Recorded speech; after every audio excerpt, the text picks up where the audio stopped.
কি না বলেন? তাহলে অবশ্যই সাথে ভালো সম্পর্ক। বিশ্বনবী ইহুদির বাড়িতে গেলেন, ইহুদির বাড়ি, আর আমার মুসলমান ভাই আমার কাফের বলে আছে নাই? মুসলিম মুসলিমদের একটা প্রাণ শুরু করতে হবে। বিশ্বনবী ইহুদির বাড়িতে গেলেন, এটা একটা শিক্ষা। আরেকটা শিক্ষা হলো ভাইয়া ঢাকা বাইরে এসে সামনে এসে কিয়া প্রোগ্রাম তো শেষ হচ্ছে, এখন শেষ হচ্ছে না। এই যে আমাদের বক্সি ভাই ওয়াদা নিল, হাত তোলালো, মিম বলে এত কথা বললো, তো আমি যারা যারা যে হাত নাড়াই তোমাদের নাকি হাত নাড়াই এই ঢাকায় ঢাকায় যে হাত নাড়াইছে ঠিক আছে একটা উঠাই অন্যান্য যে কোনো না যায় না আমার দিকে আসছো কেন পিছন দিয়ে পারো। এ ভাই তুমি কি নামাজি মানুষ? দেখে তো মনে হয় না নামাজের আদব নেই তোমার মধ্যে। হারু গাড়ি বসে বসে দেখো, তুমি চলে গেলে 10 জন লোক ইয়ে নষ্ট হয়ে যাবে। দুই নম্বর শিক্ষা হলো বিশ্বনবী ইসলামের কাদের ছিল ইহুদি, এতদিন খেদমত করলে একদিন বিশ্বনবী ওর কালিমার দাওয়াত দেয়। কারণ কি? বিশ্বনবী একটা ভালো সময়ের অপেক্ষা করতেছিলেন, প্রপার টাইম। দায়ীর কাজ হচ্ছে দায়ী ইলাল্লাহ, এটা হচ্ছে সুযোগ সন্ধান। দায়ী সুযোগ খুঁজে কখন দাওয়াত দিলে গাড়ি বলে সুযোগ খুঁজে কোপ মারে, ঠিক না বলে? বিশ্বনবী ইসলাম ভালো সময়ের অপেক্ষা করতেছিলেন, দেরি ভালো সময় আসুক আসুক আসুক আসুক। আস্তে আস্তে এমন সময় আসছে ছেলে এবার মুখস্থ, অসুস্থ ব্যক্তির হৃদয় কত নরম থাকে। হসপিটালে যখন কেউ যায় তার হৃদয় কত নরম থাকে, মৃত্যুর ভয়ে তার অন্তরটা নরম থাকে, ঠিক না বলে? ঠিক। এই প্রপার টাইমিং এর অপেক্ষা করতেছে, যখন টাইম পেয়েছে দাওয়াত দিলেন, লা ইলাহা ইল্লাল্লাহ সুবহানাল্লাহ। তাহলে ইসলাম অমুসলিম প্রতিবেশীর সাথে ভালো আচরণ করতে, ইসলাম অমুসলিম মাতা পিতার সাথে ভালো আচরণ করতে। মাতা পিতা যদি অমুসলিম হয় তাহলে ফেলে দিতে পারবে না? পারবে। আমার লালমনির হাটের ভাইরা অনেক হিন্দু ছেলে আমাদের হাতে সাহায্য করে মুসলিম হয়, কিন্তু ওর মা মুসলমান হয় নাই, বাবা হয় নাই, এরকম আছে না নাই? আছে। তো ও হচ্ছে মুসলিম, মা বাপ হিন্দু, এখন মা বাপ কি বাপ? না। হ্যাঁ, মা বাপ বাদ দেওয়া যাবে? যে মা আপনার 9 মাস 8 মাস পেটে ধারণ করলো, আপনার মায়ের নার ছেড়া আপনি মায়ের বাদ দিতে পারবেন? যে মায়ের বুকের তাজা দুধ খেয়ে আপনি আজকে বাড়ন্ত তাজা তরতাজা, ওই মায়ের বাদ দেওয়া যাবে না।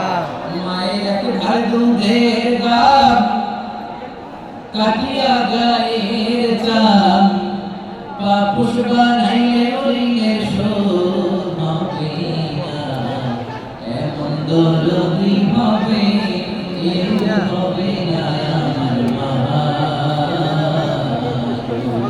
মায়ের একেবারে দুধের দাম কাটিয়া গায়ের চাম, পাপুষ বানাইলে ওরিনের শোভ হবে না, এমন দরদি হবে কেউ হবে না আমার মা। চলছে ঠিক না? মাকে বাদ দেওয়া যায় না। وقضى ربك ألا تعبدوا إلا إياه وبالوالدين إحسانا। আল্লাহ বলে অবধারিত দুইটা ভার্ডিক্ট তোমাদের জন্য, এক আল্লাহর ইবাদত করবা আর মা বাবার প্রতি ইহসান করবা। আদেশ লাগা আল্লাহ, মা বাবার প্রতি ইহসান করবা। আমার হিন্দু বাবা বৌদ্ধ বাবা, আমার যে সমস্ত হিন্দু ভাইরা মুসলিম হয়েছে, তোমাদের মা বাবা এখনো মুসলিম হয়, তাদের সাথে ভালো আচরণ করতে হবে, আপনাদের খেদমত নিজে করতে হবে, আপনার খেদমতের ব্যবস্থা করতে হবে, মান্থলি যে খরচ লাগে দিতে হবে। আর তুমি এখন মুসলিম, তোমার মা বাবা হিন্দু, এখনই তো সুযোগ ইসলামের সৌন্দর্য দেখা। এখন মা বাবা যদি দেখে আরে এটা হিন্দু থাকতে তো বদমাইশ ছিল, বেয়া করছিল, কি এমন ধর্ম সে গ্রহণ করলো, সেটা গ্রহণের সাথে সাথে সে পাল্টে গেল। কি এমন ধর্ম সে গ্রহণ করেছে যেটা তার জীবনকে আলোকিত করে দিয়েছে। নসিব ভালো হলে তারাও কালিমা পড়ে মুসলমান হয়ে যাবে। বিশ্বনবী ইসলামের স্ত্রীর নাম ছিল আয়েশা রাদিয়াল্লাহু তাআলা আনহা। আবু বকর রাদিয়াল্লাহু তাআলা আনহু আবু বকর রাদিয়াল্লাহু তাআলা আনহুর আরেক মেয়ের নাম হচ্ছে আসমা। কি নাম? দুজনই আবু বকর রাদিয়াল্লাহু তাআলা আনহু। আসমা আর আয়েশা। নাম দুটো কেমন লাগে? আসমা নামটা কেমন লাগে? আয়েশা নামটা কেমন লাগে? সবার ভালো লাগে নাই? হ্যালো নাম দুটো আপনাদের ভালো লাগে? লালমনিরহাটে অনাগত যদি কন্যা সন্তান হয়, যদি মনে চায় আসমা রেখে দিতে পারবে, যদি মনে চায় আয়েশা রেখে দিয়ে দেশে বিদেশে এয়ারপোর্টে রাস্তাঘাটে শুধু বলে হুজুর একটা নাম দেন, আমার ছেলের একটা নাম দেন, মেয়ের একটা নাম দেন। আমার মনে আছে যশোরের আব্দুলের মাহফিলে আমি একটা দুটো নাম দিয়েছিলাম। আজকে লালমনিরহাটের এই প্রোগ্রামে কন্যা সন্তান যদি হয় দুটো নাম দিলাম, আসমা কিংবা আয়েশা। ইনশাআল্লাহ বলেন। দুজন বোন, এক মায়ের, বাবা এক, মা দুজন। আয়েশা রাদিয়াল্লাহু তাআলা আনহার মায়ের নাম উম্মে রুমান, আর আসমা রাদিয়াল্লাহু তাআলা আনহার মায়ের নাম কুতাইয়া বিনতে আব্দুল উজ্জা। আবু বকর রাদিয়াল্লাহু তাআলা আনহু চারটা বিয়ে করেছিলেন। এই ঘটনা ঘটেছে এই ফ্যামিলিতে। আসমা ইসলাম ধর্ম গ্রহণ করে মুসলিমা, কিন্তু তার মা কুতাইয়া মুশরিকা। আইডি বোঝার জন্য আমি আবারও বলি, আসমা রাদিয়াল্লাহু তাআলা আনহা মুসলিমা, আর আসমার মা কুতাইয়া, আওয়াজ করে বলে থাকলে বলেন, আসমার মা মুশরিকা। তার মানে মেয়ে মুসলিম, মা মুসলিম, গাজাল আছে না নাই? কিন্তু কুতাইয়া আর ধৈর্য ধারণ করতে পারে না। লাল সিরাজন কলিজার টুকরাজন, কলিজার টুকরা সন্তান আসমার দেখতে মধ্যে মন চায়। সাইয়েদা আসমা রাদিয়াল্লাহু তাআলা আনহা মক্কা থেকে হিজরত করে মদিনায় চলে গেলেন। হুদায়বিয়ার পর যখন মক্কা মদিনা ট্রাফিক স্বাভাবিক হলো, মক্কার লোক মদিনায় যায়, মদিনার লোক মক্কায় আসে। কুতাইয়া কলিজার টুকরা সন্তান আসমারে দেখার জন্য কিছু উপহার নিয়ে বিশাল মরুপথ পাড়ি দিয়ে মক্কা থেকে মদিনায় যায়। সুবহানাল্লাহ। এখন মা আসছে, মেয়ের সাথে দেখা করতে, মেয়ে বলেন নাম কি? মেয়ে ভাবছে আমার মতো মুশরিক, তার সাথে কি দেখা দেওয়া যাবে? বিষ্ণু নবীর দরবারে চলে গেলেন। সুবহানাল্লাহ। কি সৌভাগ্যবান ছিল তারা, মাসলা জানার দরকার হলে নবীর দরবারে চলে যেত, ঘরে বউয়ের সাথে ঝগড়া হলে নবীর দরবারে চলে যেত। অনেক সাহাবী বলে আমার পেটে ক্ষুধা লাগলো আমি নবীর কাছে চলে যেতাম, কারণ নবীর চেহারার দিকে তাকালেই আমার পেটের ক্ষুধা মিটে যেত। সুবহানাল্লাহ। সাইয়েদা আসমা রাদিয়াল্লাহু তাআলা বিশ্বনবীর কাছে চলে গেলেন, যে বললেন ইয়া রাসূলুল্লাহ ইয়া হাবিবাল্লাহ ইন্নাহু ফি গাদিমাতুন বিলাইয়া ওয়া হিয়া বাকিলা। আমার মা মক্কা থেকে অনেক দূর মরুর পথ পাড়ি দিয়ে উপহার সামগ্রী নিয়ে মদিনায় আমার সাথে দেখা করতে এসেছে। নবী, আমার জানতে বড্ড ইচ্ছে হয় আমি আমার মুশরিকা মায়ের সাথে একটু দেখা করতে পারবো কিনা। আফা আসিলুহা, আগে যেমনি আমি আমার মায়ের সাথে ভালো আচরণ করতাম, যেমনি আমি আমার মায়ের সাথে সদাচরণ করতাম যে নবী, এখন আমি মুসলিমা, মা মুশরিকা, এখন কি আগের মতো সদাচরণ করতে পারবো নাকি? বিশ্বনবী বললেন নাম সিহা, হ্যাঁ আসমা, অবশ্যই অবশ্যই, আগে ঠিক যেমন তুমি তোমার মায়ের সাথে ভালো আচরণ করবে, এখনো তেমনি আগের মতো ভালো আচরণ করবা। আওয়াজ করে পড়েন সুবহানাল্লাহ। কি ইসলাম আমরা পেয়েছি, কত ব্রড মাইন্ডেড আমাদের ইসলাম, কত ওপেন মাইন্ডেড। ওপেন আপ করতে পারে মুসলিম বলেন হ্যাঁ অবশ্যই। আগে যখন ভালো আচরণ করছিল আসমা, এখন এরকমই করে বাজার বাড়ায়। তাহলে আমরা ফোন দিছিলাম ইমানের বদৌলতে পূর্ণ হয়েছিলাম। যারা বাবা এখন মুসলমান হয় নাই, তাদের জন্য দোয়া করেন, তাদের জন্য দোয়া করেন, আল্লাহ যেন তাদেরকেও ইমানের দৌলত দান করেন। আমরা সবাই বলি আমিন। আরো জোরে পড়েন আমিন। এখন বলেন ইসলাম কি ন্যারো মাইন্ডেড রিলিজিয়ন না ব্রড মাইন্ডেড? Broad minded. লালমনিরহাটের যুবক ভাইরা আওয়াজ করো, ইসলাম কি ন্যারো মাইন্ডেড না ব্রড মাইন্ডেড? Broad minded. কতটা ব্রড মাইন্ডেড দেখেন। বিশ্বনবী সাল্লাল্লাহু আলাইহি ওয়াসাল্লাম অমুসলিমরা যদি নবীকে উপহার দিত, ওই উপহার বিশ্বনবী গ্রহণ করতেন। সুবহানাল্লাহ। আপনার অমুসলিম বন্ধু যদি উপহার দেয় সেটাও আপনি দিতে পারবেন, যেটা নেওয়া যায়। কিন্তু আপনার বন্ধু যদি আপনার মদের বোতল দেয়, দিতে পারবেন না। হ্যাঁ, মদের বোতল দিলে আপনার বন্ধুদের আপনার পর্ক দেয়, পর্ক শুকরের গোশত মিশ্রিত কোনো খাবার এটা নিতে পারবেন না। হালাল যে কোনো জিনিস খেতে পারবেন। বিশ্বনবী সাল্লাল্লাহু আলাইহি ওয়াসাল্লাম মুসলিমদের দেয়া হাতিয়ার গ্রহণ করতেন। কেমন নবী ছিলেন? আমার নবী ছিলেন, আমার নবী এনজিও জেনে নেন। বিশ্বনবী সাল্লাল্লাহু আলাইহি ওয়াসাল্লাম যখন কোনো জনপদে যেতেন তিনটা অপশন নিয়ে যেতেন। যে ভাই আওয়াজ করে বলতাম, কোন জনপদে গেলে আমার নবীর অপশন থাকতো কয়টা? আমার মতো তিন আঙ্গুল উঁচু করে দেখান। আর বলুন আমার নবী কোন জনপদে গেলে কয়টা অপশন নিয়ে যেতেন? এক নম্বর অপশন তাসলিম তাসলাম। নতুন এলাকায় গেলে বলতেন আসলিম তাসলাম, ইসলাম ধর্ম গ্রহণ করো, শান্তিতে থাকবা, আমার ভাই হয়ে যাও, আমরা ভাই ভাই। ইসলাম মানো, আমরা ভাই ভাই। অপশন নাম্বার কত? যদি বলে না ইসলাম মানবা, ওকে অপশন নাম্বার 2 মুসলিম হওয়ার দরকার নাই, লা ইকরাহা ফিদ্দিন, ইসলামে কোনো বাড়াবাড়ি নাই। খ্রিস্টান আসো থাকো, বৌদ্ধ আসো থাকো, ইহুদি থাকতে চাও থাকো, কিন্তু আমরা যেহেতু রিজিওনাল সুপার পাওয়ার আমাদের আন্ডারে থাকো, ট্যাক্স দিয়ে থাকো, এটা বলে জিজিয়া। আলেম যারা আছেন বুঝবেন এটা আরবিতে কি বলে? জিজিয়া। জিজিয়া। You pay us the tax, we give you the security. তোমরা ট্যাক্স দিবা, আমরা সিকিউরিটি দিব। আমাদের আওতায় থাকো, কেউ তোমাদেরকে আক্রমণ করতে পারবে না, আমরা নিরাপত্তা দেই। সুবহানাল্লাহ। এটা অপশন নাম্বার কত? 2 আচ্ছা বলে থাকলে বলেন এক নাম্বার অপশন কি ছিল? আসলিম তাসলাম। ইসলাম। ইসলাম মানুষ শান্তিতে থাকবা, ভাই ভাই, আমরা ভাই ভাই। অপশন নাম্বার 2 জিজিয়া। আমরা নিরাপত্তা দেই, মুসলিম হওয়া লাগবে না। এখন এক নাম্বারও মানে না, দুই নাম্বারও মানে না, মুসলিম হবো না, ভালো খ্রিস্টান থাকো, ট্যাক্স দাও, আমরা সিকিউরিটি দেব না, এটাও মানে না। বিষ্ণু বলেন তাহলে তলোয়ার আমাদের আর তোমাদের মাঝে ফয়সালা করবে। মুসলিমও হবো না, ট্যাক্স দিবা, নিরাপত্তা দিব, আমাদের আমরা সুপার পাওয়ার, আমাদের আন্ডারে থাকবে, এইটাও না। তাহলে তোমাদেরকে তো আমরা বিশ্বাস করতে পারি না, কখন না কখন বিশ্বাসঘাতকতা করো, কার সাথে মিলে হাত মিলাও, তলোয়ার আমাদের মাঝে ফয়সালা করবে। তখন তিনি জিহাদের সশস্ত্র সংগ্রামের ঘোষণা দিতেন। সুবহানাল্লাহ পড়ে। সুবহানাল্লাহ। দেখেন পশ্চিমারা জিহাদকে এইভাবে করে, ওরা জিহাদ বলতে বোঝায় তলোয়ার, হাত কাটো, গলা কাটো না। জিহাদ সশস্ত্র সংগ্রাম 3 নম্বরে। অধিকাংশ ক্ষেত্রেই বিষ্ণুর সুন্দর আচরণ দেখে আরে আমার নবীর যে নুরানি চেহারা, অনেকে তো কেবল স্রেফ চেহারাটা দেখে কালিমা পড়ে মুসলমান হয়ে গিয়েছে। যারা মুসলিম হয়নি, যারা তাদের ইসলামী বর্বর ছিল, ট্যাক্স দিয়ে ইসলামের আন্ডারে ছিল, 5 মিনিট যারা এটাও মানে লাইভ হয়েছিল।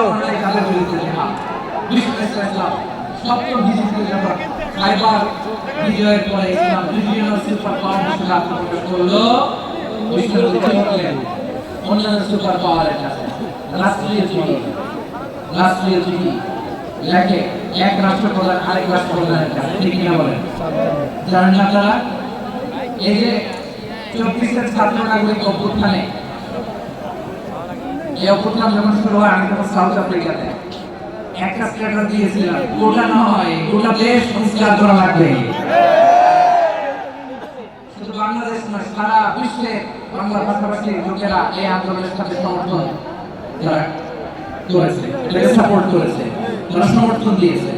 আমাদের ইউনাইটেড আরব আমিরাতের বাংলাদেশি ভাইরা তারা সেখানে রাস্তায় নেমে এসেছিল, জানেন? ওইখানে ডেমনস্ট্রেশন করা যায় না, সেখানকার সরকার তাদেরকে যাবজ্জীবন দিয়েছিল। তখন আমাদের এই যে প্রধান উপদেষ্টা ডক্টর মোহাম্মদ ইউনূস সরাসরি G2G বলে, G2G, government to government, G2G উনি চিঠি লিখলেন যে তাদেরকে ইউর হাইনেস, এই সম্মানিত আমির, আপনি আমার এই চিঠির কারণে আমার সম্মানে এই 53 জন বাংলাদেশিকে মাফ করে দেন। এই চিঠির বদৌলতে বেকসুর খালাস পেয়ে গিয়েছিল আমাদের ভাইরা, জানেন এই ঘটনা আপনারা? জানি। তাহলে গভর্নমেন্ট টু গভর্নমেন্ট চিঠি দেওয়া হয়। সপ্তম হিজরিতে বিষ্ণু ইসলাম সব সুপার পাওয়ারের কাছে চিঠি দিলেন, রোমান সম্রাটের কাছে, পারস্য অধিপতির কাছে, মিশরের অধিপতির কাছে, সবার কাছে চিঠি লিখলেন। চিঠির ভাষা ছিল এরকম, মিন মুহাম্মাদিন রাসূলিল্লাহ ইলা মুতাওকিস আযীমিল কদর, মুহাম্মদ রাসূলুল্লাহর পক্ষ থেকে মিশরের মাস্টার কাছে আসলিম তাসলাম, ইসলাম মানে শান্তিতে থাকবা, সালামুন আলা মান ইত্তাবা হুদা, শান্তি তার জন্য যে হেদায়েতের অনুসরণ করে। সুবহানাল্লাহ। এই চিঠি অনেকে ভালোভাবে রিসিভ করেছে, অনেকে এই চিঠি পাওয়ার পরে নবীর কাছে আবার ইন রিটার্ন উপহার পাঠিয়েছে। কি পাঠিয়েছে? উপহার। মিশরের বাদশা মুকাউকিস মিশরকে বিশাল এক উপহারের গাড়ি পাঠিয়েছে। মিশরের বাদশা মুকাউকিস ছিলেন ধর্মে খ্রিস্টান। লালমনিরহাটের ভাইরা আওয়াজ করে বলেন, মিশরের বাদশা ধর্মে কি ছিল? খ্রিস্টান। খ্রিস্টান। কি উপহার দিয়েছিল আমার নবীকে? শুনতে মনে চায়? আওয়াজ না, লালমনিরহাটের লড়াই। শুনতে মনে যায়? 1000 স্বর্ণ মুদ্রা। 1000 স্বর্ণ। দুইটা খ্রিস্টান দাসী, একজনের নাম মারিয়া বিনতে শামউন আল-কিবতিয়া, আরেকজনের নাম সিরিন বিনতে শামউন আল-কিবতিয়া। একজন খ্রিস্টান দাস 20 থান কাপড় জামা বানানোর জন্য, আমরা নবী যেন সেলাই করে জামা বানাতে পারে এই জন্য 20 থান কাপড়, 20 থান ফাইন লাগবে। তোমরা বলবেন না? এরপরে একটা গাধা যেটার নাম ছিল রুফাই, আর একটা খচ্চর এর নাম ছিল দুলদুল। খচ্চর ছিলেন গাধা আর ঘোড়ার ক্রসিং এ যে প্রাণীটা দুনিয়াতে আসে তাকে খচ্চর বলে। এই যে সুপার পাওয়ার খ্রিস্টান বাদশার কাছে নবী চিঠি লিখলেন, ওই খ্রিস্টান বাদশা আমার নবীকে উপহার দিল, বিষ্ণুকে এই উপহারগুলো সানন্দে গ্রহণ করেছে। সুবহানাল্লাহ বলবেন না? তাহলে অমুসলিম কেউ যদি আপনাকে উপহার দেয়, হালাল উপহার বলে আপনি গ্রহণ করতে পারবেন। অনুরূপভাবে পারস্যের বাদশা রোম সম্রাট বিষ্ণুকে উপহার পাঠিয়েছেন, আমাদের সবগুলো উপহার গিফট গ্রহণ করেছেন। সুবহানাল্লাহ। তাহলে প্রিয় লালমনিরহাট, আওয়াজ করে বলুন, ইসলাম কি ন্যারো মাইন্ডেড রিলিজিয়ন না ব্রড মাইন্ডেড? আম্মাজান আয়েশার কাছে মাসলা জানতে চায় মেয়েরা, হে আম্মাজান, অগ্নি উপাসকেরা তাদের ঈদের দিন নওরোজের সময় আমাদেরকে পার্টি দেয়, নেওয়া যাবে? উনি বললেন, ওরা সবাই করে দিলে নেওয়া যাবে না, কিন্তু ওরা যদি ফল মূল এরকম খাবার দেয় এগুলো নেওয়া যাবে। তার মানে অমুসলিমদের দেওয়া উপহার এটা গ্রহণ করা যায়। সুবহানাল্লাহ।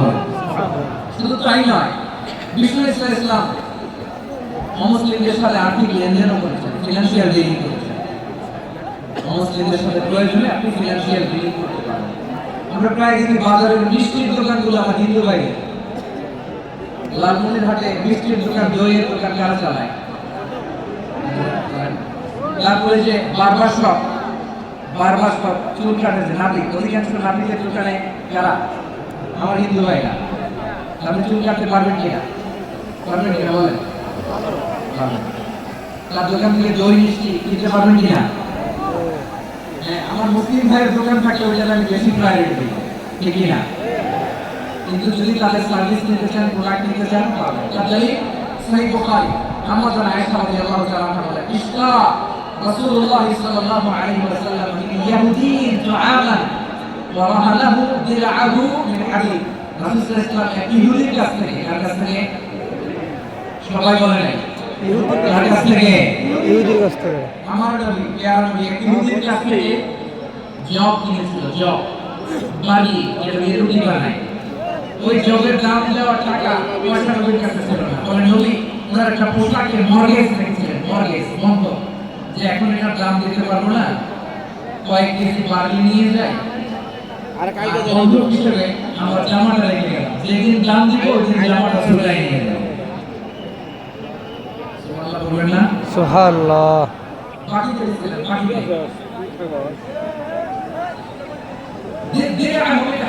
লোহার তৈরি কর্ম, মানে যুদ্ধের পোশাক লোহা দিয়ে বানানো। বিষ্ণুই বললেন, কয়েক কেজি জব দাও, টাকাটা পরে দিব। কেমন টাকা নাই? বন্ধক হিসেবে, মর্গেজ হিসেবে আমার জামা রেখে গেলাম, যখন টাকা দিব জামা চলে নিই। আওয়াজ করে বলতে হবে সুবহানাল্লাহ। এর থেকে বোঝা গেল মুসলিমদের সাথে ফিনান্সিয়াল ডিলিং করা যায়, অর্থনৈতিক লেনদেন করা যায়, কেনাবেচা করা যায়, প্রোডাক্ট কেনা যায়। এমনকি আমাদের মসজিদে নববীতে বারান্দায় আপনার একটা অটোমেটিক ফ্লাইং আমব্রেলা দেখছেন? সূর্য যখন বাড়ে মসজিদে নববীর বারান্দায় ইয়ার্ডের মধ্যে অটোমেটিক্যালি কিছু আমব্রেলা আছে, সা করে খুলে যায় আর সূর্যের তাপ লাগে। আবার সন্ধ্যাবেলায় এই আমব্রেলাগুলো নষ্ট হয়ে যায়, দেখেন নাই না? দেখছেন? এই মসজিদে নববীকে সর্বোচ্চ উন্নত মানের কনস্ট্রাকশন ইনফ্রাস্ট্রাকচার ডেভেলপ করার জন্য কর্তৃপক্ষ কিছু অমুসলিম ইঞ্জিনিয়ারের, ডিজাইনারের সহায়তা নিয়েছেন। সুবহানাল্লাহ। কোন দলিলের ভিত্তিতে? এই দলিলের ভিত্তিতে বিষ্ণু ইসলাম অমুসলিমদের সাথে লেনদেন করেছেন। আওয়াজ করে বলতে হবে আল্লাহু আকবার। শুধু তাই নয়, In case of emergency প্রয়োজনে ইসলামের খাতিরে ইসলামকে সামনের দিকে এগিয়ে নিয়ে যাওয়ার জন্য অমুসলিমদের সাপোর্ট নেওয়া যায় আছে। অমুসলিমদের সাপোর্ট নেওয়া, তাদের থেকে অর্থ নেওয়া, পলিটিক্যাল সাপোর্ট, পলিটিক্যাল অ্যাসাইলাম নেওয়া যায়। আমাদের অনেক বিশ্ববরেণ্য দায়ীরা আমেরিকায় অস্থায়ীভাবে অ্যাসাইলাম নিয়ে থাকে, নিজের দেশে গেলে ফাঁসিতে ঝুলাই দিবে। যুগ যুগ ধরে দায়ীদের উপরে এরকম অত্যাচার আর নির্যাতন আছে না নাই? মিশরের অনেক দায়ীরা পাশ্চাত্যে যেয়ে থাকে, এই যে তারা পলিটিক্যাল অ্যাসাইলাম নিয়ে থাকে, রাজনৈতিক আশ্রয়, এটা জায়েজ আছে না? এটা যে জায়েজ আছে তার প্রমাণ স্বয়ং বিশ্বনবী সাল্লাল্লাহু আলাইহি ওয়াসাল্লাম পলিটিক্যাল সাপোর্ট নিয়েছিলেন মুসলিমদের কাছ থেকে। সুবহানাল্লাহ। খুব মজাদার একটা ঘটনা, শুনবে? আপনাদের আগ্রহ দেখে তো মনে হয় না শোনার ইচ্ছা আছে? আছে আছে গলায় জোর আছে? লিল্লাহি তাকবীর, লিল্লাহি তাকবীর, নারে তাকবীর,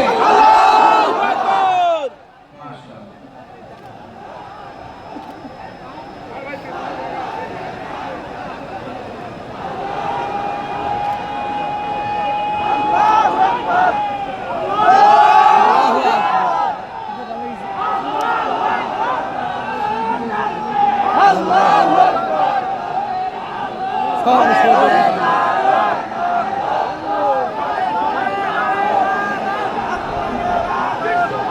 মাশাআল্লাহ। মাশাআল্লাহ, মাশাআল্লাহ। থামুন, থামুন। আমার ভাইরা, বিষ্ণুনবীর বয়স তখন প্রায় 51 বছর। কত বছর? বিষ্ণুনবীর সবচেয়ে কাছের মানুষ খাদিজা রাদিয়াল্লাহু তাআলা ইন্তেকাল করেছেন। বিষ্ণুনবী বড্ড কষ্ট পেলেন, হৃদয়টা ভেঙে খান। যিনি ঘরের ভেতরে বিষ্ণুনবীকে সান্ত্বনা দিতেন, আহ্বান করতেন, বাইরে গেলে কুরাইশরা বকাঝকা করে, অত্যাচার করে, কিন্তু আম্মা জান খাদিজা রাদিয়াল্লাহু তাআলা না ঘরটাকে এমন শান্তির নীড় বানায় রেখেছেন, এই ঘরের ভিতরে ঢুকলে বিষ্ণুনবীর কলিজাটা ঠান্ডা হয়ে যেত। এজন্য রব্বুল আলামিন বলেন, খাদিজা, ও আমার বান্দি খাদিজা, জান্নাতে এমন স্পেশাল একটা ঘর আমি তোমার জন্য রেডি করে রেখেছি। ওই ঘরের মধ্যে কোনো আওয়াজ নাই, ওই ঘরের মধ্যে কোনো নয়েজ নাই, ওই ঘরে কোনো বিশৃঙ্খলা নাই। কারণ মক্কার জমিনে আমার নবী কুরাইশদের বিশৃঙ্খলা, নয়েজ আর ঝাঁকুকে উপেক্ষা করে যখন তোমার ঘরের ভেতরে ঢুকতো, ঘরটারে তুমি শান্তির নীড়, ঠান্ডা, নীরব, নিস্তব্ধ, নিঝুম আর শান্তির নীড় বানিয়ে রেখেছো। এটা জান্নাতের স্পেশাল একটা শান্তির নীড় আমি তোমার উপহার দেবো।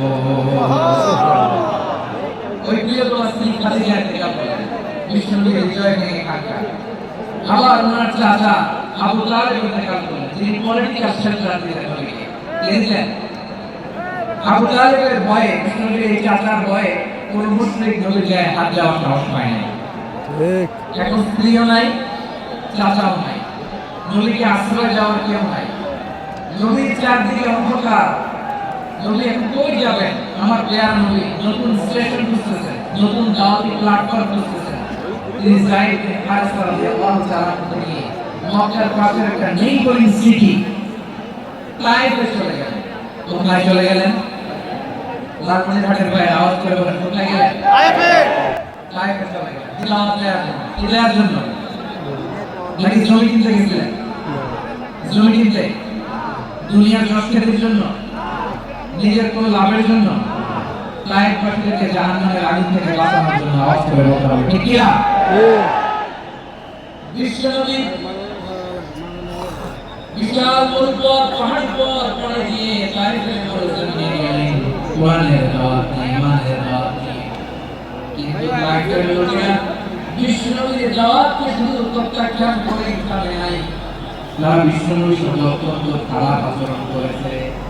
বিশ্বনবীকে শারীরিকভাবে হেনস্থা করেছে, আমার নবীকে শারীরিকভাবে অত্যাচার করেছে, আমার প্যারা নবীর গায়ে পাথর মেরেছে, বিশ্বনবীর গায়ে ঝরঝর করে রক্ত ঝরেছে, নবী জমিনের মধ্যে লুটিয়ে পড়েছে, আবার মেরেছে, আবার নবী হাঁটতে শুরু করলেন, পেছন থেকে আবার মেরেছে, আবার নবী রক্তাক্ত হয়ে জমিনের মধ্যে লুটিয়ে পড়লেন, আবার মেরেছে।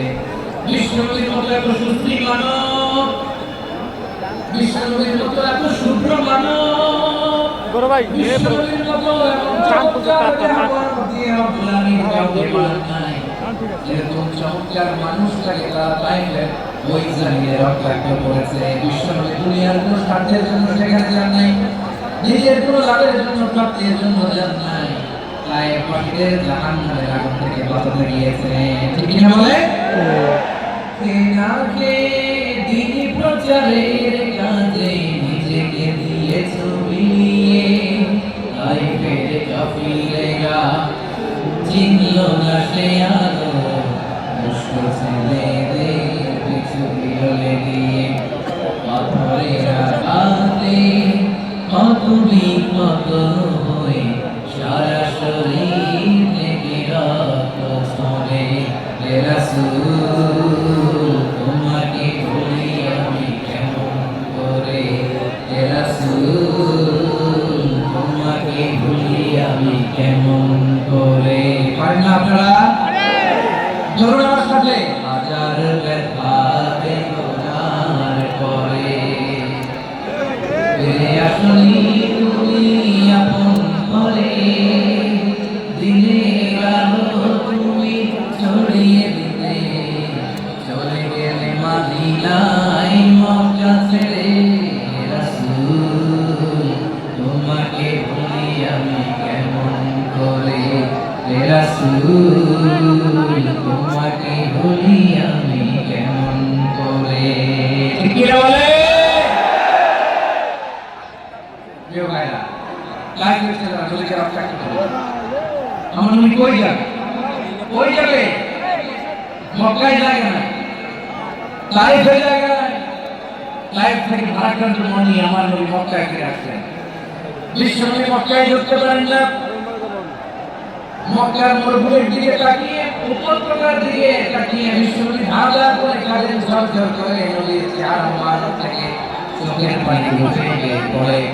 আমার জন্মস্থান, আমার শৈশব, কৈশোর, যৌবন কেটেছে মক্কায়, আমার এলাকায় ঢুকতে পারি না। বিশ্বনবী মক্কার অনেক দূরে দাঁড়িয়ে ইসরায়েলকে পাঠালেন, ইসরায়েল যাও দেখো কেউ আমাকে সাপোর্ট করার মতো আছে কিনা, যাও মুখের কাছে যাও। ইসরায়েল গেলে তারাও প্রত্যাখ্যান করে ফিরিয়ে দেয়। বিশ্বনবী বললেন যাও অমুক লোকের কাছে যাও, প্রত্যাখ্যান করে নিয়ে ওই আশ্রয় দিতে রাজি হয় না। নিজ জন্মভূমিতে বিতাড়িত বিশ্বনবী সর্বশেষ বিশ্বনবী বললেন যাও মুতঈম ইবনে আদি চলে যাও। মুতঈম ইবনে আদি মুশরিক, তার কাছে যাও। গেলেন, মুতঈম ইবনে আদি রাজি হয়ে গেল। সুবহানাল্লাহ। দেখেন অনেক বিপদের সময় আমি নিজে সাক্ষী, সামাজিকভাবে রাজনৈতিকভাবে কত ঝঞ্ঝা, কত ষড়যন্ত্র, কত কনস্পিরেসি আমাদেরকে সামনে এগিয়ে যেতে হয়। এই শত্রুদের ভেতরেও একজনকে দাঁড় করিয়ে দেয় যে আল্লাহর কোরআনের জন্য রেডি হয়ে যায়। সুবহানাল্লাহ।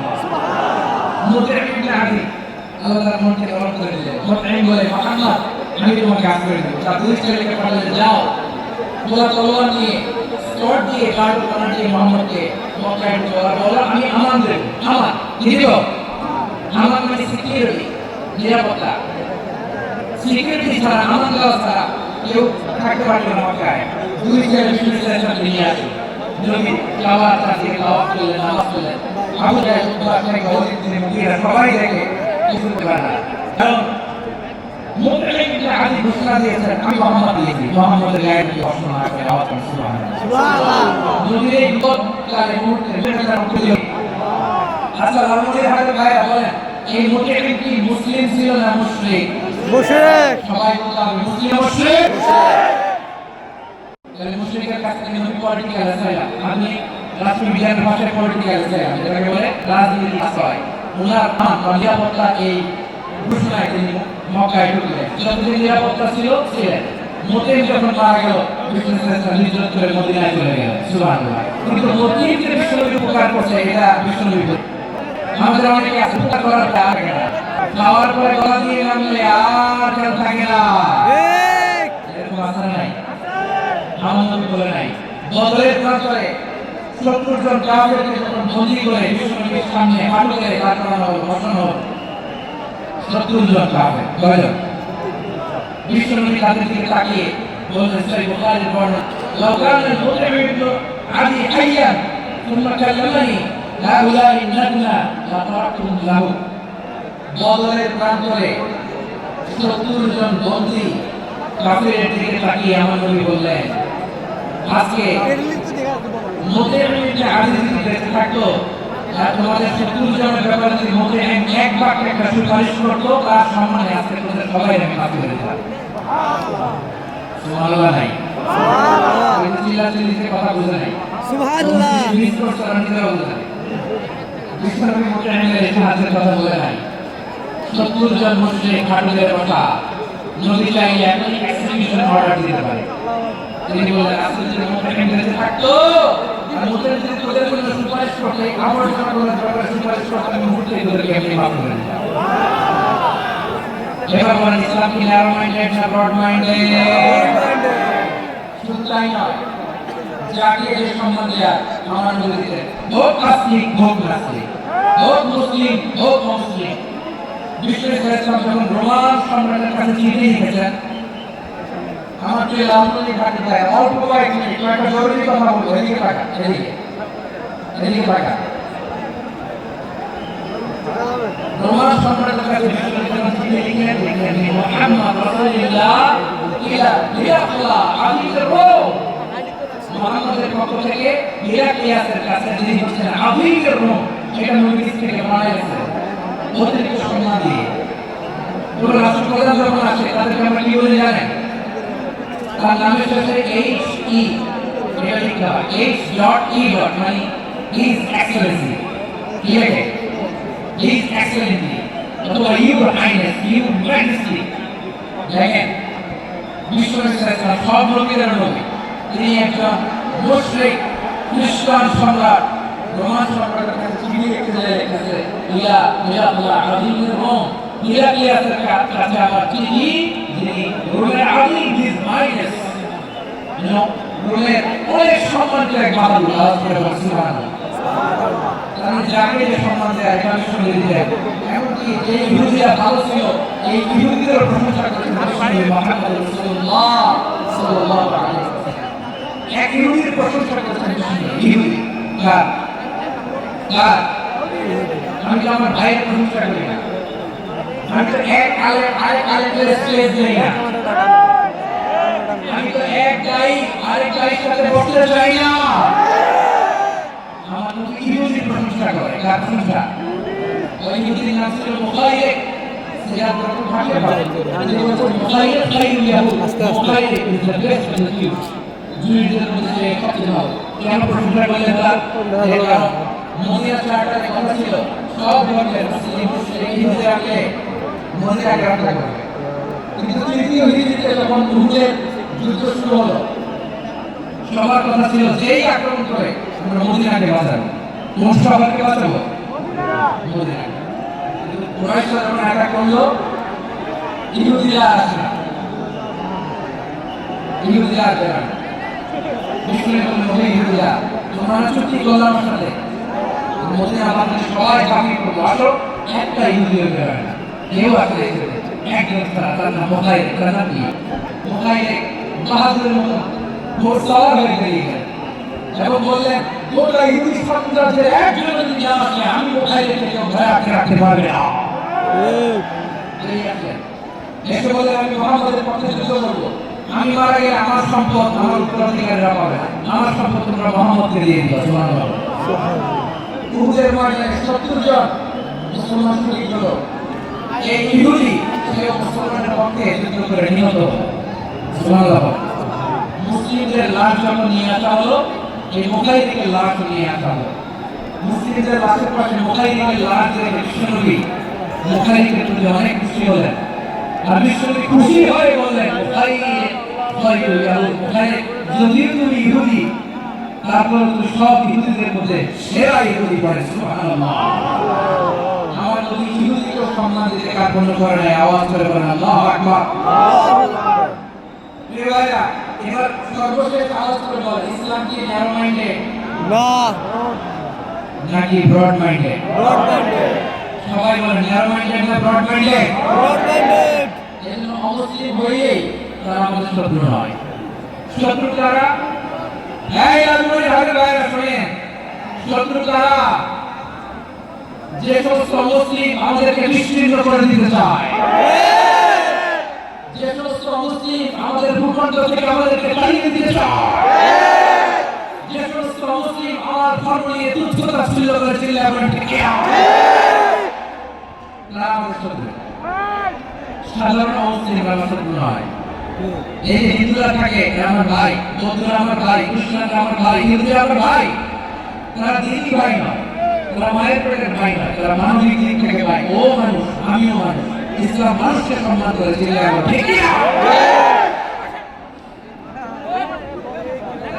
যারা আমাদের অস্তিত্বকে বিচ্ছিন্ন করতে চায়, যারা আমাদের ভূখণ্ডকে দখল করতে চায়, যারা আমাদেরকে মকারি করে, মান করে, টিটকারি করে, আমার ধর্ম নিয়ে খেলা করে, তাচ্ছিল্য করে, ওদের বিরুদ্ধে আমাদের জিহাদ। সাধারণ মুসলিম আমাদের শত্রু নয়। আপনি জানেন নিউ ইয়র্কে ছিলাম অনেকদিন, ওখানে ফিলিস্তিনিদের পক্ষে যখন আমরা মিছিল করেছি অনেক ইহুদি আমাদের সাথে মিছিলে দাঁড়িয়েছে। কারণ ওরাও জানে এই ভূখণ্ড ফিলিস্তিনিদের ভূখণ্ড, আওয়াজ করে বলা মনে হয় ঠিক কিনা? ইসরায়েলের রাজধানী তেল আবিবে অনেক ইহুদিরা বেঞ্জামিন নেতানিয়াহু তার বিরুদ্ধে মিছিল করেছে। তো তারা কি আমাদের শত্রু? না।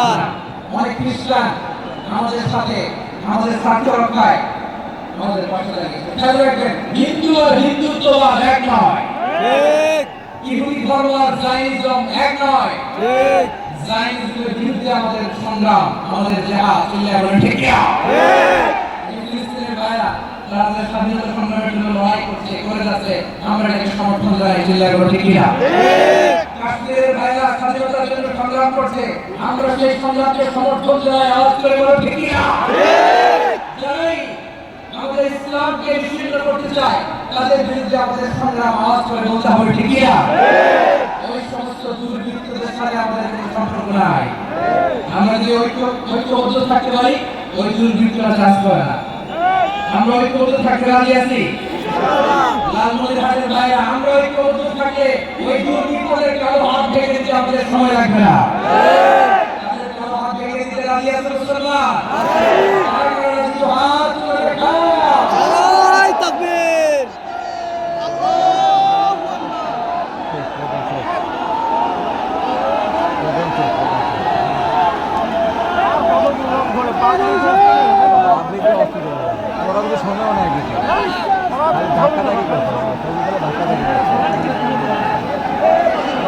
আমার প্রাণপ্রিয় লালমনিরহাটের ভাইরা, শত্রু কাফের আর অশত্রু কাফেরের মধ্যে পার্থক্য নাই। আবু জাহেল মুশরিক, আবু জাহেল মুশরিক, কিন্তু দুই মুশরিকের পার্থক্য আছে। আবু জাহেল নবীর দাদা মুশরিক, মারা গিয়েছে মুশরিক অবস্থায়, কিন্তু আজীবন আমার নবীকে আগলে রেখেছে, আমার নবীকে সাপোর্ট করেছে। আবু জাহেল মুশরিক, মারা গিয়েছে মুশরিক হিসেবে, আজীবন আমার নবীর বিরুদ্ধে চালনা করেছে। ভালো হইতে